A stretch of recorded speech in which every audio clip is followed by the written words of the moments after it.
Warhammer 40,000, Space Marine 2 three-person co-op caused compromises to the story. Compromises were made. Space Marine 2 devs admit the shooter's story was limited by its three-player co-op, and they could have done way more.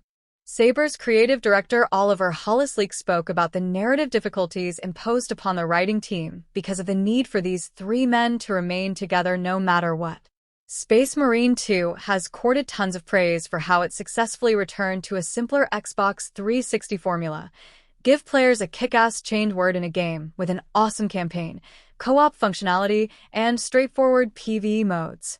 But Saber Interactive's creative director Oliver Hollis-Leick admitted that compromises were made to get the entire campaign playable in three-player co-op. Hollis-Leick said that the development team could have done way more and adds, "We would have more control over them going off and doing their own thing, and even becoming a source of conflict during the mission." He goes on to say that the team was constrained by having to keep the three characters together at all times rather than separating at any point. Since Warhammer's Space Marine are uniquely tied to their stoic and humanness, the development team couldn't squeeze out their personality by, let's say, making them have a heart-to-heart. Instead, Saber Interactive turns to conflict and has the two other Marines suspect Titus of heresy at one point, a storyline that quickly fizzles out because of that co-op through-line. These three men need to stay together no matter what.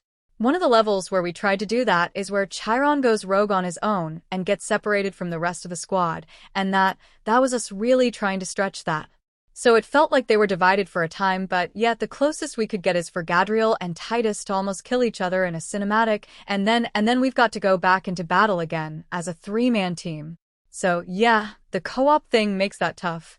Game director Dmitry Grigorenko poked fun at Hollis-Leick, saying, "I remember arguing with Hollis-Leick a lot, saying that there's not enough time for our characters to talk about the plot, to argue with each other, because there's stuff exploding in the background. Nobody's going to listen to that. We have to be short." Saber's writers could have done a lot more with the game's main characters if they didn't have to remain as a team. The conflict between Titus and his two comrades could have played out longer if not for the need to keep the three characters together. Warhammer 40K's campaign has received lots of plaudits nonetheless.